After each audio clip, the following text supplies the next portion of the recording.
Dear friends, in this video, I am going to tell you how and why the law of similars is superior to the other laws of cure.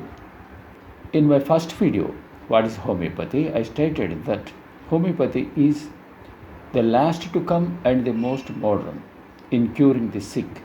It is superior to allopathy. In this video, let us see how and why it is so.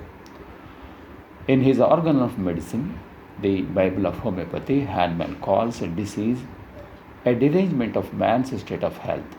He means that the diseases are not and cannot be mechanical or chemical alterations of the material substance of the body, but they are merely spirit-like dynamic derangements of the life. Hahnemann observed that the curative power of medicine depends on their symptoms that are similar to the disease but superior to it in strength. Then each individual case of disease is most surely, radically, rapidly, and permanently annihilated only by a medicine capable of producing in the human system, in the most similar and complete manner, the totality of symptoms. Hahnemann was the greatest experimenter. He proved or tested 99 remedies on healthy human beings and recorded the tested symptoms in his masterpiece, Materia Medica Pura. He was also a busy practitioner, so perhaps he didn't find much time to ponder over how the homeopathic medicines cure the diseases so effectively. So, he didn't give much importance to it. Then, how do medicines with the symptoms similar to the disease cure the diseases?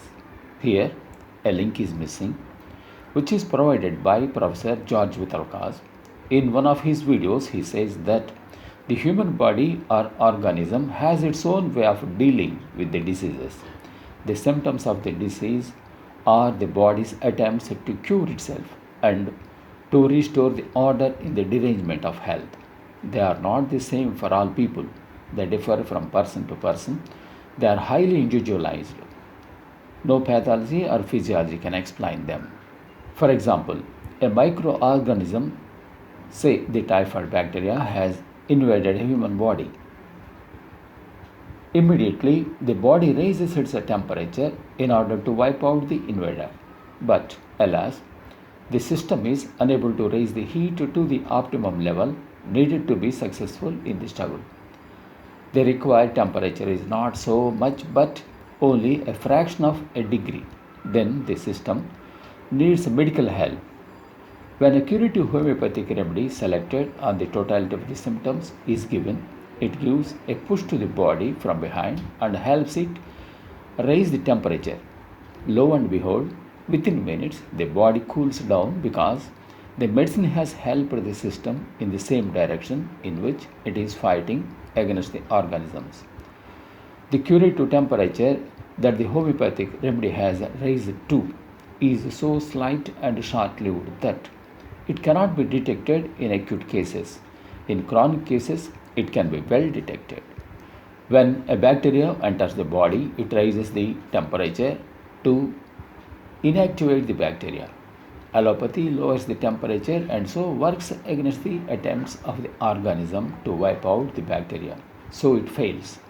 Whereas homeopathic medicine raises the temperature and supports the organism, so it succeeds. Let us take another example. A toxin has entered the intestines. The organism produces diarrhea to flush it out. The law of contraries or allopathy stops the diarrhea and so harms the system, whereas the law of similars or homeopathy increases the diarrhea and so helps the system. The difference between homeopathy and the conventional medicine is, as in the above example of typhoid bacteria, the conventional medicine tries to suppress the fever, which is none other than defeating the purpose of the organism. On the other hand, homeopathy, the modern medicine, increases the fever and so assists the organism to inactivate the bacteria. What Hahnemann says is, diseases are derangements of man's state of health. The derangements are neither mechanical nor chemical alterations of the material substances of the body, but They are merely spirit-like dynamic derangements of life. And we can translate Hahnemann's phrase spirit-like dynamic derangement of the body into derangement in the biophysics of the body or the derangement in the biophysical state of the body in modern terms. The curative power of medicines depends on their symptoms, similar to the disease. The natural dynamic disease manifestation is weaker, whereas the artificial disease produced by the administration of a medicinal potency selected exactly according to the symptom similarity is stronger. According to Professor George Utelkos, the symptoms of the disease are the attempts of the organism to cure itself.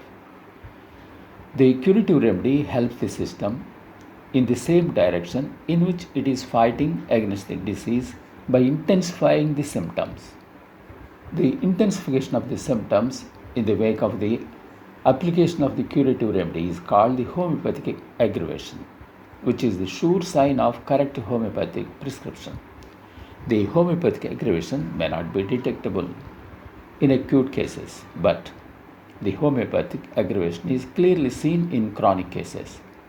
The law of similarity is effective because it supports the system and never defeats the purpose of the organism.